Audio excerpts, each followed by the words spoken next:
Si vous aussi, vos profs écrivaient trop de bavardages dans vos bulletins, bienvenue dans un podcast de plus. Et peut-être celui de trop. Au micro, Kenza, Manon et Gabriel vous souhaitent une bonne écoute.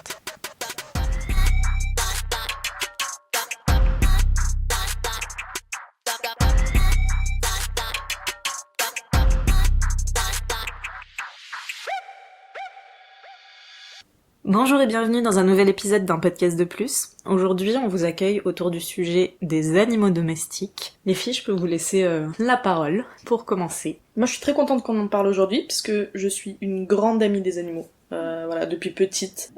J'ai grandi à la campagne, j'ai toujours eu des animaux, j'ai toujours été attirée par les animaux, enfin vraiment, partout où on allait, s'il y avait un animal, enfin ma mère savait où me trouver, quoi, j'étais à côté du chien, ou du chat, ou de l'oiseau, ou de que sais-je. Je sais pas d'où ça vient, c'est viscéral, ça a toujours été comme ça. J'ai eu des chats, des chiens, des lapins, d'ailleurs, j'ai retrouvé un album photo de moi petite, et il y a des photos où, je sais pas, je dois avoir même pas 4 ans, un truc comme ça. Je suis avec un petit lapin trop mignon. Je me suis dit, purée, mais je me rappelle de ce lapin. Et j'en parle avec ma mère et tout. Et ma mère a confessé que ce petit lapin, qui, de mes souvenirs, s'était enfui un jour, ne s'est jamais enfui. Il est juste mort à cause de la chaleur. Enfin bref, il a fait une surchauffe en gros. Et ma mère voulait pas me le dire, donc elle m'a dit qu'il s'est enfui. Et j'ai appris ça vraiment il y a quelques mois. Moi j'ai cru que t'allais dire que vous l'aviez mangé. Non, elle m'aurait pas fait ça. Non, t'es malade. Bah tu sais, ça arrive. Quoique, oui. Mais ça arrive. En vrai, si vous voulez, j'ai une histoire par rapport à ça aussi. Moi aussi, je peux vous raconter un petit truc. Ah bah parfait. Tu vois que t'as des choses à dire. Ça prend très tôt une tournure à laquelle je m'attendais pas avant un bon moment, mais allons-y. Fut un temps, mes parents ont eu un petit cochon. C'était pas du tout prévu. Je vous passe les détails, mais concours de circonstances, ils se retrouvent avec un petit cochon sur les bras. Donc le petit cochon, on le fout dans le jardin avec les 2 gros chiens malinois qu'on avait. Ma mère était ravie. Et le cochon il grossit, et puis au final, mes parents vivant à la campagne finissent par le donner, je crois. Il s'appelait comment le cochon ? Il s'appelait Charlie, le petit cochon. Et Charlie a été donné à un fermier du coin, et pour remercier mes parents, ce même fermier a offert des pots de pâté de Charlie à mes parents quelques temps plus tard. Et donc il y a eu cette scène autour de la table où mon père refuse de manger, et où ma mère prend le pot de pâté et lui tend en lui disant « Tu veux du Charlie ?» Et mon père scandalisé « Mais t'es horrible !» Excuse-moi, mais moi je trouve que c'est du génie. C'est horrible. À partir d'aujourd'hui, le pâté se nommera le Charlie. C'est génial. C'est acté. Ah franchement. Mais par contre, vous aviez un cochon. Tu l'as connu ?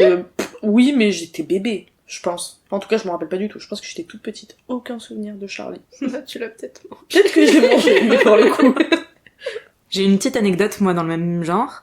Mon père, quand il était plus jeune, donc il vivait au Maroc, et il a beaucoup de frères et sœurs, donc mon père, quand il était plus petit, avait un pigeonnier. Et donc il avait ses pigeons domestiques, qu'il adorait évidemment, et qu'il adorait nourrir, s'occuper d'eux, aux petits soins, etc. Ça va devenir très personnel.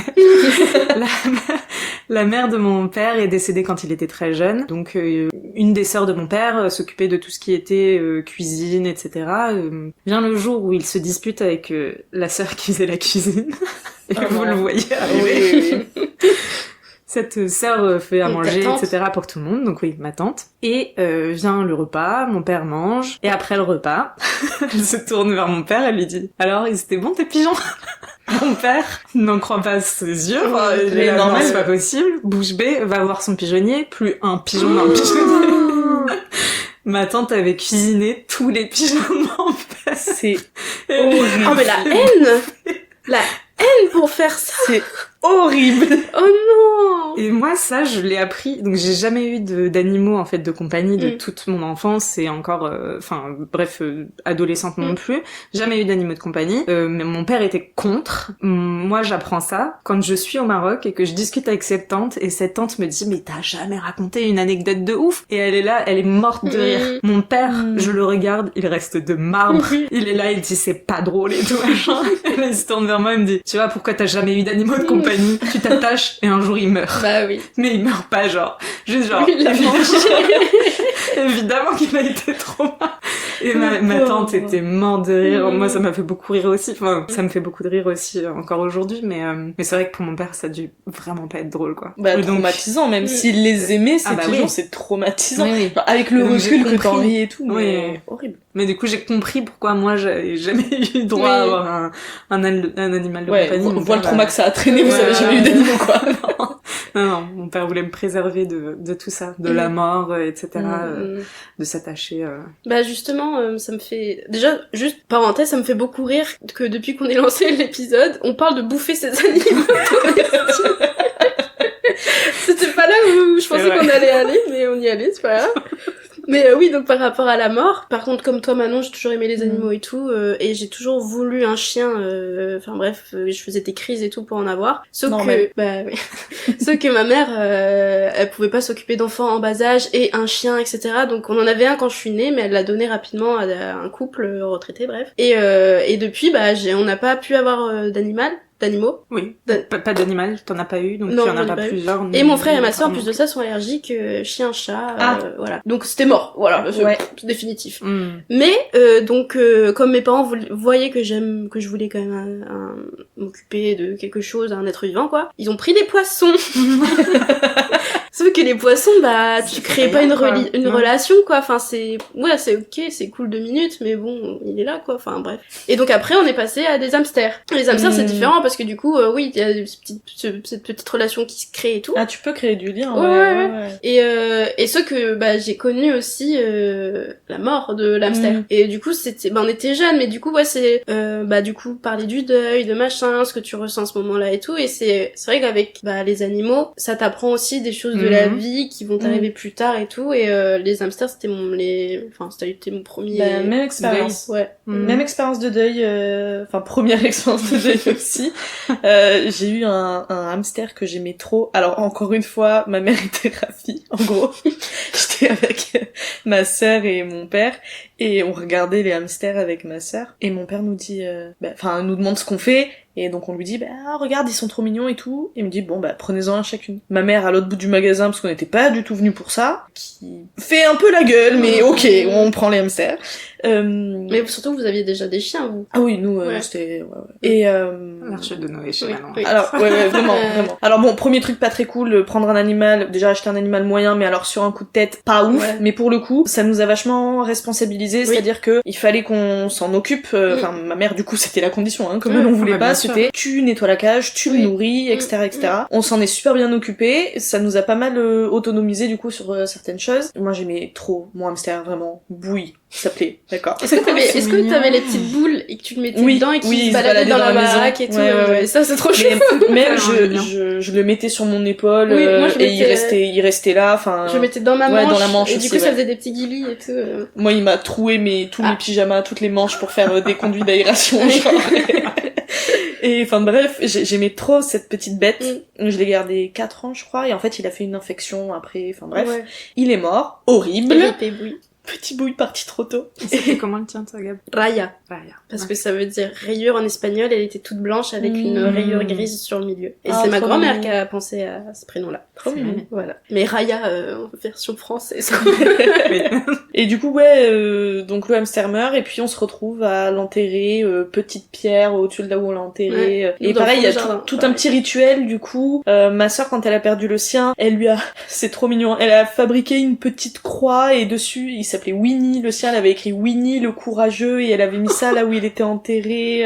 C'est mignon. Ouais, je crois qu'elle a fait ça avec genre un petit bâtonnet, enfin vraiment tout petit. Et c'était une première approche de la mort. Ensuite, on a nos malinois qui sont décédés, qui étaient âgés. Ça a été encore autre chose parce que, un chien, c'est pas un hamster, donc c'était encore une autre étape. Et il y a eu aussi un autre chien qu'on a adopté en refuge, qui était adorable. Et ça a été vraiment le chien de mon adolescence parce qu'on l'a eu, j'étais au collège et puis elle est décédée, j'étais partie de chez mes parents mais depuis pas longtemps. Donc, vraiment le chien de mon mon adolescence. Donc peut-être le chien qui m'a le plus marqué au final. Quand elle est morte, la douleur que ça m'a provoqué m'a étonnée. Enfin genre j'ai été surprise d'être aussi émue que ça. Et on avait le mariage d'un couple d'amis de mes parents ce week-end-là. J'ai pas pu y aller quoi. J'ai pas pu y aller. J'ai passé le week-end à pleurer. C'était impossible pour moi d'aller faire la fête tout le week-end. Et ça m'a étonnée que ce soit à ce point-là. Je pense que c'est important d'en parler aussi parce que j'ai l'impression même si on accorde de plus en plus d'importance aux animaux de compagnie, à leur bien-être, à la place qu'ils prennent auprès de nous, etc. Il y a encore des gens qui ont du mal à concevoir qu'on puisse être si triste, notamment les gens qui n'ont pas d'animaux, ce qui se comprend aussi, mais c'est pour ça que c'est bien de le dire quand même, que c'est un vrai deuil, et c'est du vrai chagrin, et c'est une vraie douleur aussi, quoi. Et donc, dire, c'est un chien, t'en prends un autre, non, quoi. Enfin, c'est comme ça que ça marche. Oui. Moi j'ai un souvenir d'enfance où j'avais ma meilleure amie qui avait des lapins et quand Bambou est mort c'était vraiment genre la fin du monde quoi, genre vraiment. Et moi à l'époque j'étais là c'est ton lapin qui est décédé, tu vois, genre je comprenais pas vraiment. Mais parce que t'en avais pas. Parce que j'en avais pas et que j'avais jamais été confrontée vraiment à la mort, aussi à ce que c'est de mourir, tu vois, du fait que après du coup il est plus là, etc. Et du coup comme j'en ai pas, je sais pas à quel point il peut être présent dans ton quotidien.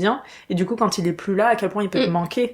Et je pense que c'est un truc, justement, comme vous dites, finalement, les animaux de compagnie, ça aide aussi à l'éducation de certains phénomènes qui peuvent être aussi importants, finalement, dans le chemin de vie d'une personne, quoi, finalement. Avec les animaux, il y a ce truc aussi un peu particulier de tu en es responsable, tu les nourris, tu t'en occupes, tu veilles à leur bien-être. Je pense que ça joue aussi dans le chagrin que tu ressens dans leur perte, tu vois. C'est un compagnon quotidien, mais dont toi tu es responsable, dont tu t'occupes, et je pense qu'il y a cette dimension là aussi qui joue dans ce que ça te fait ressentir. Puis même juste tout simplement ce que l'animal t'apporte, la relation que tu crées avec lui. C'est pas pour rien que les animaux c'est un moyen thérapeutique aussi pour aller mieux. Carrément. C'est super important et enfin c'est trop bien. De plus en plus d'ailleurs.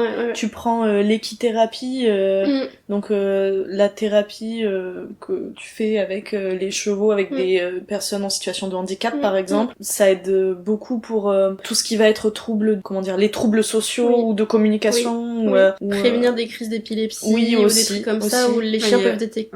Dans les infirmeries, dans les établissements scolaires ou alors même dans le milieu professionnel, c'est de plus en plus reconnu, et aussi dans les EHPAD. Mais ça me fait penser à justement le chien que ma mère a donné à un couple de retraités. Ma mère elle aime beaucoup raconter cette histoire parce qu'elle dit qu'elle a sauvé un couple parce que enfin non pas de guillemets d'ailleurs parce que en gros ils se parlaient plus, enfin tu sais c'était dans leur routine, en plus en retraite et tout, enfin bref voilà. Et donc du coup ma mère propose notre chien en mode si jamais nous on peut plus s'en occuper, donc si jamais si vous voulez allez-y quoi. Et ils étaient trop contents et ça a fait revivre leur couple tout de suite quoi. Et ces personnes là, le monsieur donnait des cours de gym. Quand ma sœur et moi faisaient de la gym. Donc du coup, quand moi j'allais à la gym, des fois il emmenait mon ancien chien. Donc moi j'étais trop contente parce que je voyais mon ancien chien et tout. Et bref, voilà, parenthèse. Mais du coup, à quel point ça peut faire du bien à des gens et... Après, alors là on parle de tout ce qui est... le deuil n'est pas forcément positif, mais genre je veux dire, on parle de tous les aspects bénéfiques d'avoir un animal de compagnie, mais je pense qu'il faut aussi pas omettre le fait que c'est énormément de responsabilité. Et que ça se prend, comme tu l'as dit tout à l'heure Manon, pas du tout sur un coup de tête de prendre un animal. C'est une vie, en fait, tout simplement. Et toi, c'est un passage dans ta vie, mais en fait, toi, t'es toute la vie de l'animal. T'es là, normalement. N'abandonnez pas vos animaux. Non, clairement pas. Enfin, il y a trop de gens qui... c'est mignon. Pareil, un chien, c'est mignon. Un chiot, c'est encore plus mignon. On a envie qu'il reste ce que j'avais noté, tu vois. Pour aujourd'hui, Mais tu vois, depuis que je vous connais avec ton copain, quand vous avez commencé à vouloir adopter Bertie et tout, moi je veux toujours un chien, mais je le sais qu'aujourd'hui je suis pas prête à en avoir un. Pourtant j'en veux, mais je suis pas prête, je le sais. Et vous, quand je vois votre quotidien, les contraintes, et tout, je suis oui, faut vraiment se poser et savoir, être au clair avec ça. Faut avoir conscience de ce que ça va être. Et un chiot c'est super mignon, mais ça prend énormément de place. L'éducation, la propreté, les bêtises, les tout, la dégradation, financièrement c'est quelque chose, c'est un coût énorme quoi. Faut pouvoir l'assumer financièrement, faut pouvoir lui accorder assez de temps pour qu'il soit bien, faut accepter les contraintes que ça engendre sur ton quotidien. C'est pas un accessoire quoi, c'est pas un accessoire mignon, c'est pas un jouet. Non, et puis il faut être sûr aussi que dans 10 ans, tu voudras toujours un chien. Oui, enfin, oui. Au final, c'est un enfant dans le temps. Oui, voilà, c'est ça. c'est C'est un pas enfant. genre là, maintenant, c'est super... Non, Ouais. c'est pas vraiment... Moi, je trouve pas. Oui, mais je veux dire, enfin, moi, chaque fois qu'on me pose la question, tu veux des enfants, je suis en mode non, mais je veux un chien. Parce Oui. que pour moi, l'éducation, enfin, ce que tu lui apportes et tout, oui, je sais, il y a une différence, je le sais. Non, c'est plus le fait que c'est un être qui dépend de toi. Voilà. Oui, voilà. Dans ce Ouais. concept. Mais qui reste toute sa vie enfant, en fait. Du coup, parce que l'enfant, quand il grandit, il évolue, il part de la maison, machin, etc. Ah oui, oui, ok, dans ce sens-là. Oui, oui, oui. Ben, en France, les refuges sont quand même pleins à craquer. Ouais. Ouais. La France, c'est 200 000 environ abandons de chiens et de chats par an. Et malheureusement, ben, on est les champions d'Europe Oh, putain. des abandons, quoi. On est le pays européen où on abandonne le plus les animaux. Souvent, Pas une pour les fierté, départs en ça. vacances, il y a qu'à voir les pics d'abandon qu'il y a en début d'été. Enfin, Je sais pas comment tu peux faire ça. Comment tu peux... Enfin, je sais pas. Moi, en vrai, je peux comprendre. Genre, je peux comprendre parce que ça peut être, encore une fois, quand t'as un animal de compagnie, c'est vraiment une charge. T'essayes de Ça trouver dépend des à quel solutions. point- Oui, mais ça dépend à quel point t'es désespéré aussi, tu vois. Tu sais pas dans quel état... Et je dis pas que ça, c'est acceptable. Ah oui, oui. J'excuse pas et je suis Oui, pas oui. en mode c'est acceptable et tout. Mais quand tu trouves personne pour reprendre ton animal, que toi, tu peux vraiment plus t'en occuper, que pour X ou Y raison, de financièrement, t'es déjà dans la dèche, j'en sais rien. En fait, c'est pour ça que c'est important de réfléchir à, si tu veux prendre un animal de compagnie, réfléchis sur le long terme, parce que vraiment, c'est une charge et vraiment, ça a un impact énorme sur ton quotidien. Et oui, là, t'as une situation, t'es stable, voilà. Les imprévus, ça arrive à tout moment. Mais tu peux l'abandonner en refuge. Mais dans 9 ans, ça se trouve, j'en sais rien, tu seras contraint, tu vas Oui, te t'as des retrouver dans une imprévus dans la situation vie qui- et oui, des voilà. fois tu peux pas faire autrement. Ouais. Mais il y a abandon et abandon. Oui. Dans tous les cas, bon, c'est pas ouf, mais il y a quand même une différence entre attacher ton chien à un arbre au fond de la forêt et l'amener dans un refuge. Ah mais à Tu fond, vois. je suis complètement C'est- d'accord. C'est plus Mais ça. après, il y a des refuges aussi qui sont pleins, qui te disent oui, mais nous on peut pas le prendre, etc. Ce qui n'est Oui, pas oui, acceptable dans tous les cas. Et une autre chose, c'est bien se renseigner sur l'animal que tu veux prendre, dans le sens où nous on a pris Bertie, du coup, qui est un petit cocker, parce que c'est une certaine race qui a du coup certaines caractéristiques qui sont connues. Évidemment, tous les caractères des animaux ne sont pas les mêmes à 100%, voilà. Mais il y a quand même des traits qui se retrouvent. On n'a pas pris un chien de refuge parce que moi j'ai jamais eu d'animaux de compagnie, comme j'ai dit. Mais genre on s'est dit, pour le moment, on n'est pas capable d'accueillir un chien qui potentiellement a eu des traumatismes. On n'a pas vécu assez de choses avec un animal de compagnie Oui, pas pour assez pouvoir... d'expérience, quoi. Oui, voilà, exactement. Pour Ouais. pouvoir prendre un chien de refuge. Mais si je devais aujourd'hui adopter un autre animal, Un refuge. ce serait un refuge Ouais. 100%. Ah ouais, direct. Bien sûr. Le fait que justement, j'ai l'impression que les animaux prennent de plus en plus de place dans la société. Enfin, il y a des animaux qui ont des métiers maintenant, qui participent activement à ce qui se passe autour de nous, etc. J'ai l'impression que du coup, il y a d'un côté où on parle de plus en plus du bien-être animal, il y a des métiers dédiés aux animaux comme les comportementalistes, tout le milieu du dressage, il y a comment ça s'appelle aussi, le toilettage pour l'entretien de nos animaux de compagnie, etc. D'un côté, il y a ça, et de l'autre côté, j'ai l'impression que du coup, c'est un peu banalisé aussi, et que oui, il y a des gens qui peut-être y réfléchissent pas assez. J'ai l'impression que d'un autre côté, il y a une banalisation du coup de la présence des animaux autour de nous, etc., et qu'on y fait plus trop attention. C'est courant de voir des vidéos d'animaux offerts, genre un petit chiot en cadeau à Noël ou à un anniversaire. Et je pense que ça, c'est bien de le dire aussi, un animal, c'est pas un cadeau, même quand c'est pour tes enfants. Genre, je dis pas que tu peux pas leur offrir un chien dans la famille, c'est plus, ça se prépare, c'est un être vivant, c'est pas un objet, donc tu vas ramener un chien, si ça se trouve, les enfants, ils en ont plus rien à faire, puisqu'ils en ont voulu un pendant 15 jours, ils en veulent plus. Oui, Je dis pas, tu peux pas prendre 2 chiens, c'est pas ce que je dis, mais plus, bah, au lieu de le mettre au pied du sapin comme un jouet pour tes enfants, bah, avec les enfants, allez voir, bah, soit un refuge, soit un élevage, selon ce que vous voulez, et parlez-en ensemble, et préparez aussi, bah, les enfants à l'accueil d'un animal dans la famille. C'est plus dans ce sens-là. Enfin, vraiment, chaque année, autour des périodes des fêtes, là, il y a je sais pas combien de vidéos qui circulent de gens qui s'offrent des animaux. Mais tu sais Bah, que je trouve pas ça super éthique. gamine, j'ai toujours rêvé d'avoir mon chien sous le sapin. Ah oui, mais je comprends, hein. Mais Franchement, enfin, Dieu pareil. merci, ça n'est jamais arrivé, mais c'était un petit kiff, quoi. Mais oui, il faut Un pas. petit rêve d'enfant. Mais oui, il Enfin, faut pas. faut le prendre pour ce que c'est. En fait, un animal, c'est un être vivant et c'est pas un objet décoratif ou un jouet. Ouais. C'est juste ça, quoi. Oui, que, oui, à que- fond, que je veux dire. complètement. Moi, j'ai toujours eu un peu peur des animaux, en vrai. Ah ouais? Ouais, Pourquoi du fait qu'on puisse pas communiquer, je pense. Ok. Genre qu'on est... Pas parler. Ouais. Mais tu peux communiquer. Oui, oui, oui, du fait qu'on parle pas la même langue. Ça, Ouais, je- ok, c'est ok, évident, ok. ça, enfin. Manon, elle entend très bien les pensées des animaux.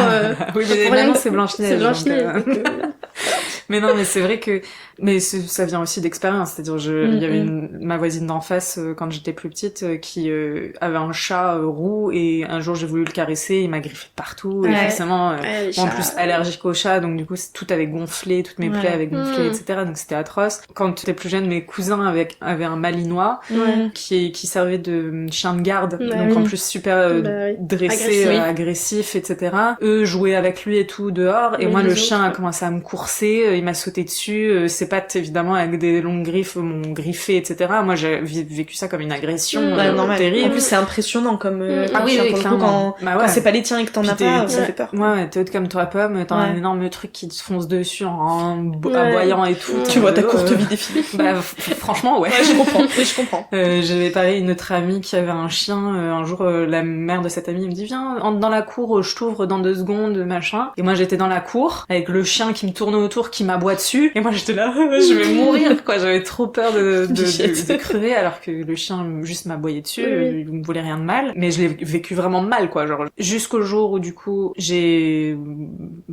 été en contact avec de plus en plus de chiens, j'ai une amie qui fait du dog sitting, etc. Moi du coup je me suis mise à faire du dog sitting aussi, et en fait petit à petit j'ai commencé à vraiment apprécier la présence des chiens. Je faisais du dog sitting chez moi mais aussi chez les gens, j'allais les balader, juste faire une promenade, c'était vraiment devenu un kiff. J'ai fait ça pendant 2 ans avant de réfléchir à vraiment après 2 ans de dog sitting, est-ce que t'es prête ou pas, je serais prête ou pas, et puis au final en y réfléchissant la petite bouille de Bertie dans tes mains là, boulette. Mais on parle beaucoup chien, chat, un peu les animaux basiques entre guillemets, mais je sais que Manon, t'as eu un serpent, et ça, alors j'adore les animaux, mais alors ça je sais pas comment t'as fait, je pourrais pas. Je sais pas, depuis petite j'aime trop les reptiles, j'aime tous les animaux sauf les araignées, j'avoue. Donc les serpents je trouve ça super beau en fait, tout simplement.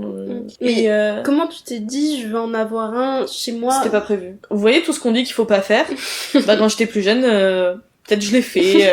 Non, en gros, mon père savait que j'ai toujours voulu avoir un serpent, mais à la maison, c'était pas possible. Et donc j'étais déjà étudiante, et en fait... Mais moi, je savais même pas que c'était possible d'avoir un serpent de compagnie. Ah ouais? Ah bah non. Ah ok. Ouais. Moi j'ai déjà vu des iguanes là, les gros lézards. Oui, iguanes. C'est ça, iguane? Oui. Ça j'ai vu, mais alors un serpent. Ça dépend des espèces évidemment, mais si tu peux. Oui. Okay. Et donc mon père un jour m'appelle et me dit oui, écoute, je sais que tu veux que t'as toujours voulu un serpent. Là, moi, j'ai un collègue qui cherche à donner le sien parce que sa nouvelle copine, elle en a super peur. Tu vois, quand on dit des fois t'as pas trop le choix. Et donc là, c'était arrangeant pour tout le monde parce que c'est quelqu'un que moi je connaissais, et donc tu vois, plutôt que laisser un inconnu. Donc moi, j'étais en mode franchement pourquoi pas, mais bon, faut que j'aille voir, qu'on en parle, que je me renseigne et que tu vois, je vois si c'est vraiment faisable et tout. Je vois mon renommé, parce que je vais changer son prénom, Maurice le python, qui était magnifique, python royal.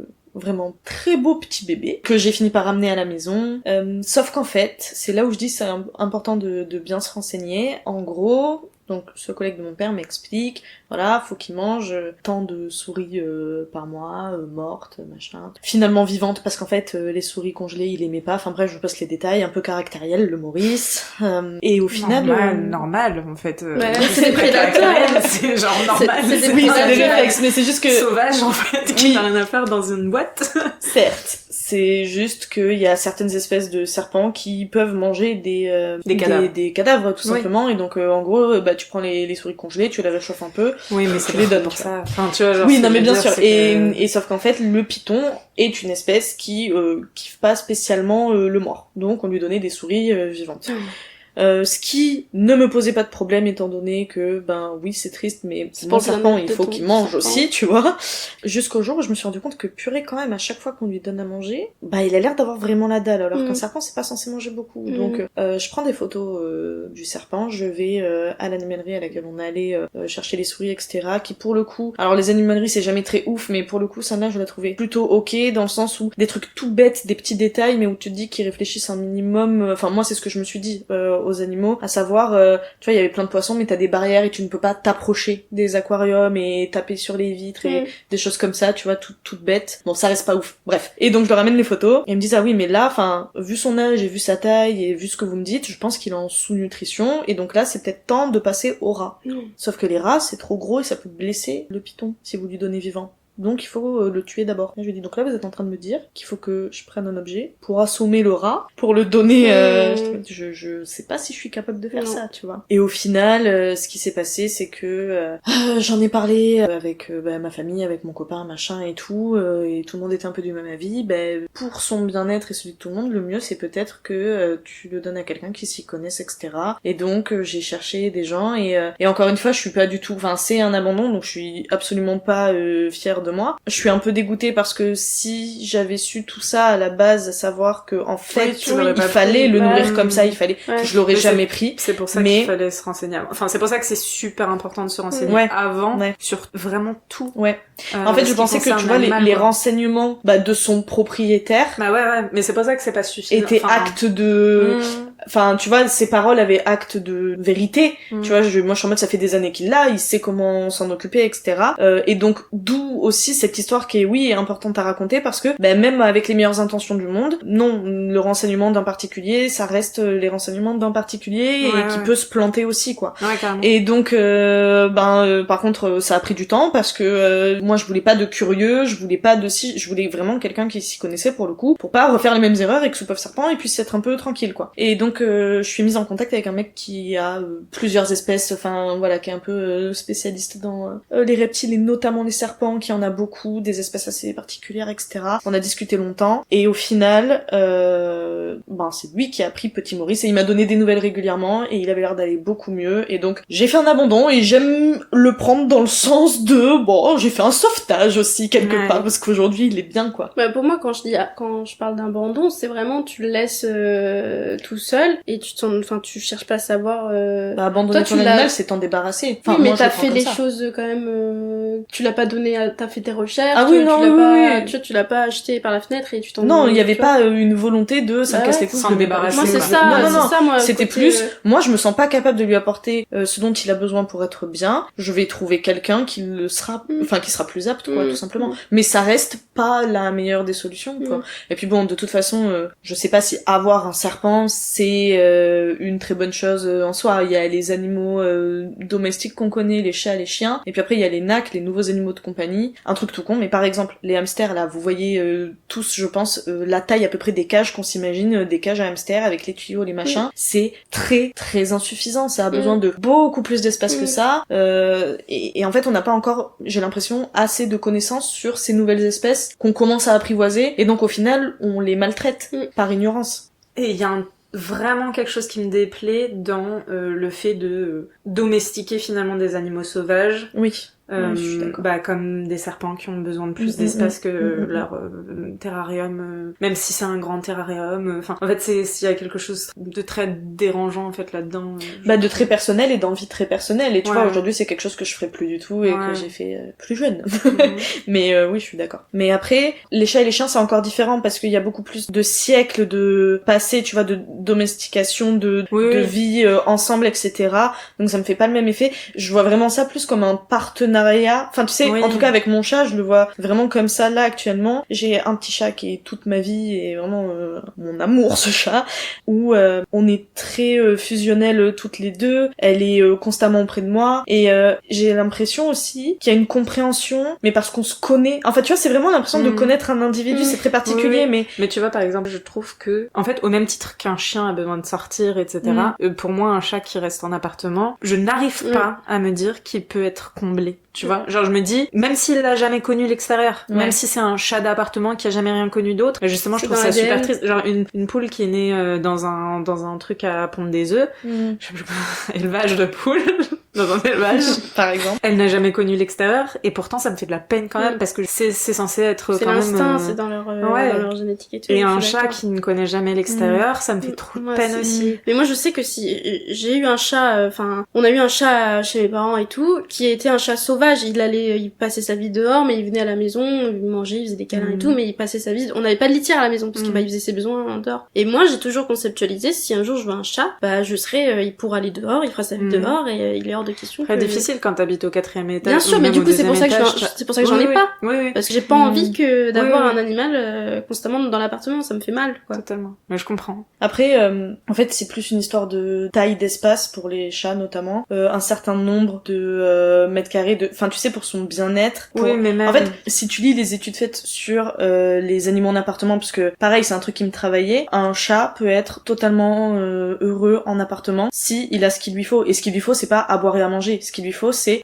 du divertissement, de la place en hauteur, de la place tout court pour pouvoir circuler, avoir accès aussi, tu vois, un truc tout con, mais à toutes les pièces de l'appartement. En fait, ce qui importe, c'est pas tant... Enfin, faut un minimum de taille, effectivement, mais si t'as un appartement, disons, je sais pas moi, 60 mètres carrés, et il a accès qu'à une certaine portion parce que les autres portes, elles sont fermées et tu veux pas qu'il y aille, il va être beaucoup plus frustré que dans un appartement qui fait peut-être 10 ou 20 mètres carrés de moins, mais où il a accès à l'entièreté du territoire. Quand même, pour moi, dans mon esprit, un chat, comme n'importe quel animal, ça court dehors, ça sent le vent, ça sent des nouvelles odeurs, oui, mais bien sûr, ça chasse, tu vois, genre, ça crée des liens sociaux avec d'autres animaux, d'autres espèces, mais aussi de la sienne, et en fait, ça ne peut pas lui manquer étant donné qu'il l'a jamais connu, et peut-être qu'il y a des chats qui sont, enfin, en effet, je pense pas par exemple que Minette, elle soit très malheureuse chez Watt, tu vois, enfin, genre, ça se voit quand même qu'elle est bien avec vous, mais j'arrive pas quand même à ne pas ressentir de la peine pour des animaux qui sont tout le temps en inté. Je comprends.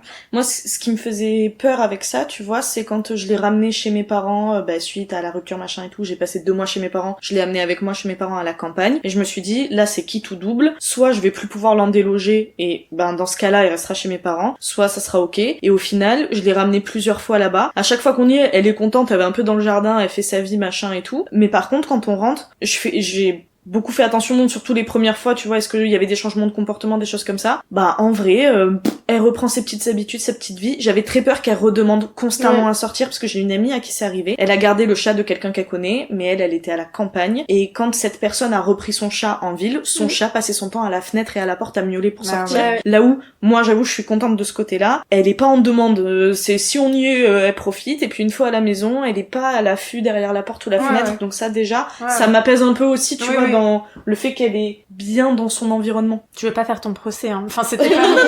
non, t'inquiète. Non, t'inquiète. Et je comprends ce que tu dis et pourquoi tu le dis aussi. Ça s'entend de ouf. Et c'est une vraie question. De toute façon, la notion du bonheur animal, c'est très compliqué parce que même si on sait maintenant décoder des clés de communication avec eux, c'est pas non plus, on n'est pas dans leur tête. Ouais, bien sûr. Juste, on a des indicateurs pour savoir si un animal va plus ou moins bien. Voilà, c'est tout. Mais effectivement, on saura jamais vraiment. Aussi, moi, il y a un dernier truc que je voulais dire. Je voulais revenir un peu sur le côté... Pardon, encore une fois. Je voulais revenir un peu sur le plan, le côté santé et bien-être que les animaux nous procurent. Bon, autant vous dire que Maurice le python, on n'avait pas un lien très fort, lui et moi, étant donné que les serpents n'ont pas de zone dans leur cerveau liée à l'affect, donc vous ne pouvez pas créer de lien avec votre serpent. Si vous avez un serpent et qu'il vous fait des câlins, c'est juste parce que votre corps est chaud. C'est absolument pas parce qu'il vous aime. Voilà, quand même, on va le préciser. Mais par contre, mon chat, là, c'est ouf parce que je sais pas si vous connaissez la ronron thérapie. C'est un vrai terme utilisé. La ronron thérapie. Ça fait du bien, thérapie par le ronronnement. Ouais. En fait, les vibrations et le son émis par le ronronnement du chat ont un effet apaisant sur nous. Et moi, je m'en suis rendu compte avec mon chat parce que, quand j'ai commencé à faire des grosses crises d'angoisse, etc. Désolée. Bertie est mécontente, apparemment. Bertie fait des câlins.